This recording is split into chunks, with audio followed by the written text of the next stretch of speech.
Hello everyone, it's Galina and welcome back. Today I'm going to show you how to create this beautiful circle frame with a lot of flowers. At first I want to quickly show you products I will use today. They work perfectly together. So I'm going to use this floral wreath stamp set from Studio Katia, and I love how many sentiments are in this set.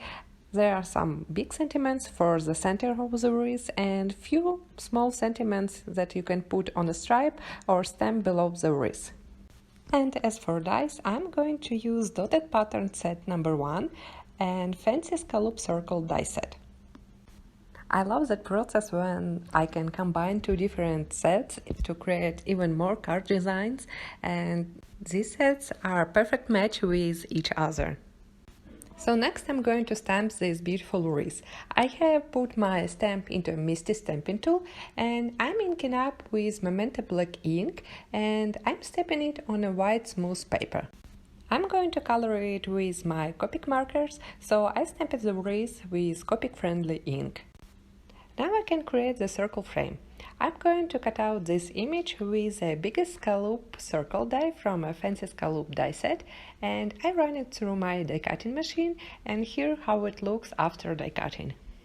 And I will need only this inner small piece. Next I'm putting on my wreath a smaller circle die from dotted pattern set number 1 and I'm going to run it through my die cutting machine.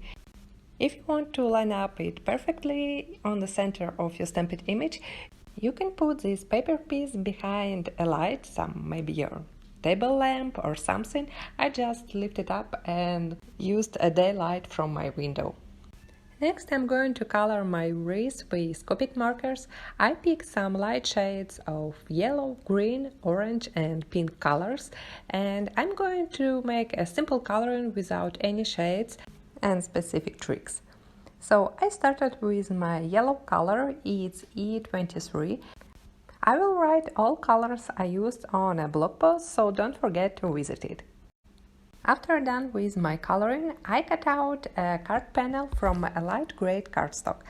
I used the biggest rectangle die from dotted pattern set number 1, but it's a little bit smaller than a standard A2 card base.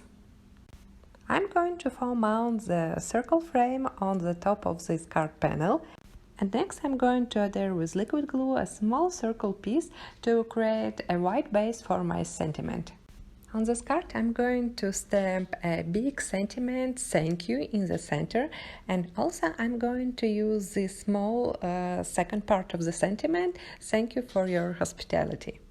I'm putting both those stamps on acrylic blocks. I'm going to stamp both sentiments with VersaFine black ink. I adhered my card panel on a white foam, and next I'm going to adhere it to the card base. I just want to add a little bit dimension on my card. To make this card even more fancy, I'm going to add some clear drops from Studio Katia. I picked a mix of 3 sizes of the clear drops and I'm adhering them with Studio Katia liquid glue. And here's my finished card. I hope you like it and you will try to create your circle frame on a card. And don't forget to subscribe, and I will see you next week. Bye!